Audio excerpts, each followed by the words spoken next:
empowered people make informed decisions that lead to living a life without regret. This is Sarah Kaki and Shauna Woods from Atlanta Divorce Law Group, and this is the Happily Ever After Divorce Podcast. Welcome to another episode of the Happily Ever After Divorce Podcast. I'm Sarah Kaki with the Atlanta Divorce Law Group, and I'm joined by our managing partner, Shauna Woods. Shauna, today we are going to talk about forgiveness. That's going to be a good topic. So I'm sure we both have done the same thing coming into this. Shauna and I don't usually talk about what we're going to say on these podcasts, but each of us takes our own individual moment to kind of gather our thoughts. And I am willing to bet that we both looked up the definition of forgiveness or forgive. You would win that bet, yes. Yeah. What did you find? Well, I found something interesting. I found, and you might have found something same, I found 3 types of forgiveness. Okay. Exoneration. Okay. Forbearance. And release. Wow, release. Yeah. That was a good one. It was a good one. And I really resonated with these definitions because I think that a lot of times what we hear is forgiveness is not for the other person, it's for you. Right. Right. And that's the third kind that we're talking about, the release. Yes. Right. It is you're releasing that anger, you're letting go of that resentment, you're forgiving for the sake of bettering your own life, right? Clearing your own shelf, right? Making sure that you can move forward and not living a life of anger. Right. And I think that's a beautiful type of forgiveness, but it really has nothing to do with quote unquote the perpetrator or the person that you're supposed to be forgiving. Exoneration, I think, is a really beautiful type of forgiveness, but you often see this type in a child, right? A child does something and you forgive them because they simply did not know better, or a true accident. Right. You forgive that person. That was not an intention. So does exoneration pretty much mean we move on as it never happened? You wipe the slate clean. You wipe the slate clean. Right. We're forgiving completely. And another type, I guess we'd say, if you find somebody who truly just came to you and was like, oh my goodness, I have wronged you. I am truly sorry. You see their authenticity. You can see that it's very genuine. Right. Right. And I think that you can get there. Right. But I think a lot of times what the forbearance is a lot of where most people go with forgiveness. Definitely the clients that we are working with. Right. And the forbearance is forgive, but not forget. Right. And in the definition of forgiveness, there is nothing there that hints at there's a forgetting involved. Yeah. You do not need to forget in order to forgive. Now, I'll tell you this. I don't know if this is just specific to me and Hisham. When Hisham forgives, he actually does forget. He has that ability. So he will not remember a negative experience, which is a beautiful gift that he has. Wow. Whereas, and I don't know if this is a masculine thing versus a feminine thing. Whereas I believe that for me, I'm more the feminine, and we hold on to a satchel, don't we? We have a little satchel of data points, of incidences, and I'll forgive you, but this one went in the satchel. I'm tallying it up. Right. Yeah. And it will impact your husband's credit score with you. There's only so many more, late payments that I can forgive.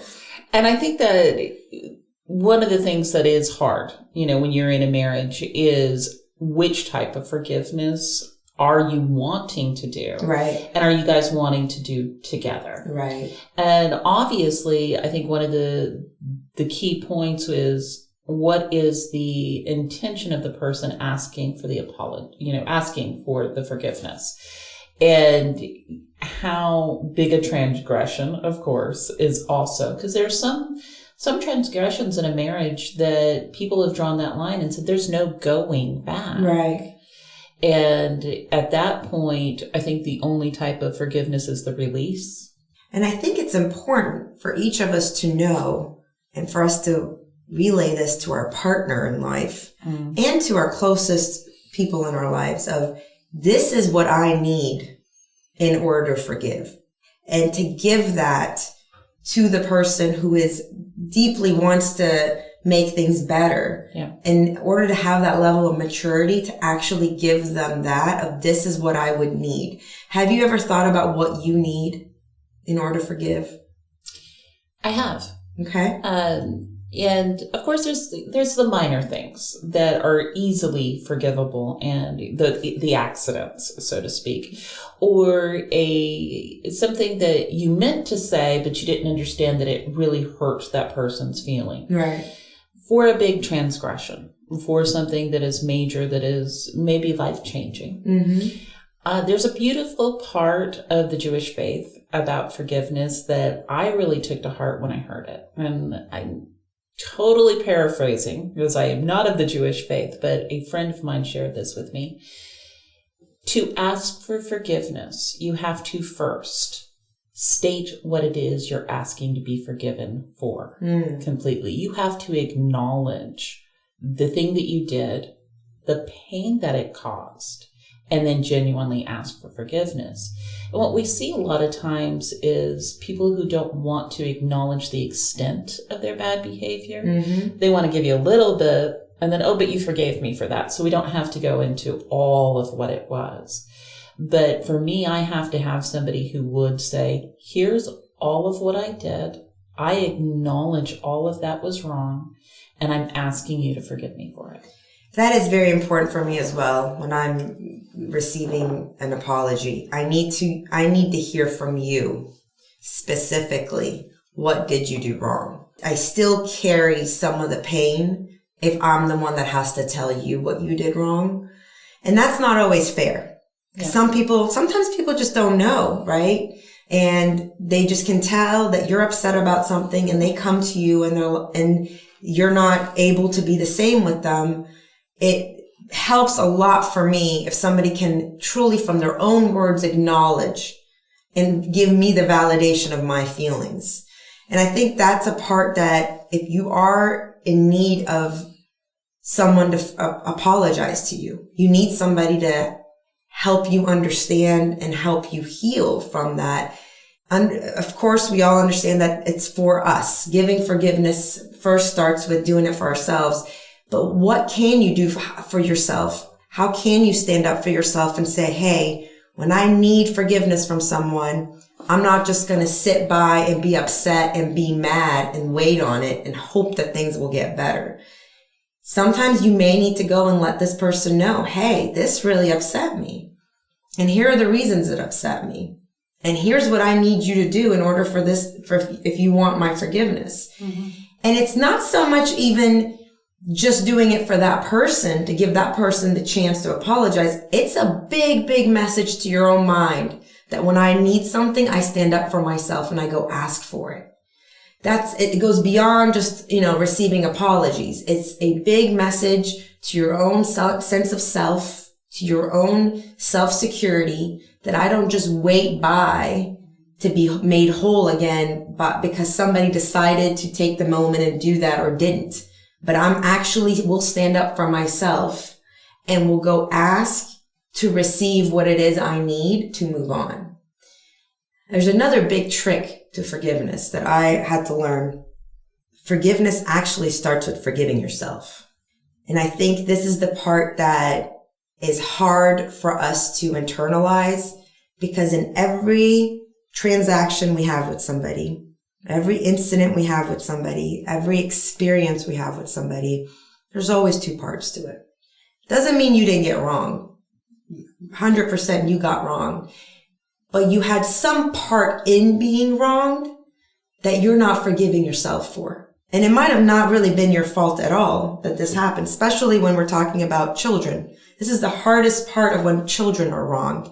They internalize it and they go on for life blaming themselves for it until therapy or, counseling helps them out of it. But even as adults, we're having trouble with this, is understanding that if your spouse cheated on you, there is some core wound inside of you that is blaming it on you that you got cheated on. If somebody abused you, there is a core wound somewhere inside of you. I'm not worthy. I'm not good enough. I am not worthy of love. I'm messed up in the head. Whatever core wound that is, that you're using to fuel the fact that you got hurt. And you're not able to truly forgive that person till you first forgive yourself. For me, there's times when I'm having a hard time forgiving someone for something they've done. And I find myself having a hard time forgiving them because the way I showed up in that transaction or in that relationship and allowed this hurt to come about makes me actually have a trouble with my own judgment. And that becomes my core wound, where I judge myself and I judge my judgment, where I'm like, can I actually trust my judgment that I let this happen? Until I can forgive myself for that, I have a hard time forgiving the person. That actually happens quite a bit in our world, with our clients, is they wholeheartedly believe someone, right? And they may be being lied to for an extended period of time about a variety of things. And then they start judging themselves and questioning themselves about everything they believe. Can I believe this person? I thought I could, but can I? Because I wholeheartedly believed this person. So I absolutely agree with you that forgiving yourself and finding that, it's cliche, inner peace with your part, right? And I'm not saying they're not to blame, but your part in the fact that, yes, you played a part in the lie, in that you believed it. Your part might have been as simple as you believed him. Exactly. That's all. That's all. Right. But now you doubt yourself. Now you feel like I should have been smarter. I should have been more astute. I should have been whatever it is, insert the thing that you have the insecurity about here. And I absolutely agree that until you forgive yourself, you're not going to let go of that anger, because with having that acceptance that you played a part into it comes the shame. Yes. Right? That deep shame. And now you don't want to tell anybody else about that lie, about the thing that you need to forgive, because you're owning shame that does not belong to you. And you're looking to make that shame go away through retribution and all other places that will never truly heal you. And in our practice area, family law, what is so heartbreaking is when you have a spouse that was wronged in the marriage somehow, looking for the court to give them that retribution. The court will never sit down and say, you, ma'am, were a wonderful wife. You did everything right, and he did you wrong, and you, sir, are a bad man. And as simple as this sounds, emotionally, the child within is seeking that. The child that still believes that life is fair. The child that is like, teacher, he took my pencil, put him in detention, right? We're still looking for that.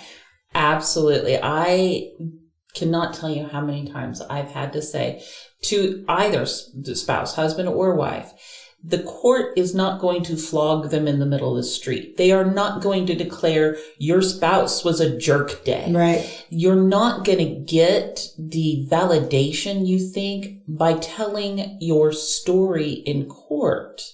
All you're going to get is disappointment at the end of the day that they were not held to the accountability that you wish they would be, because that's not what divorce court is for necessarily.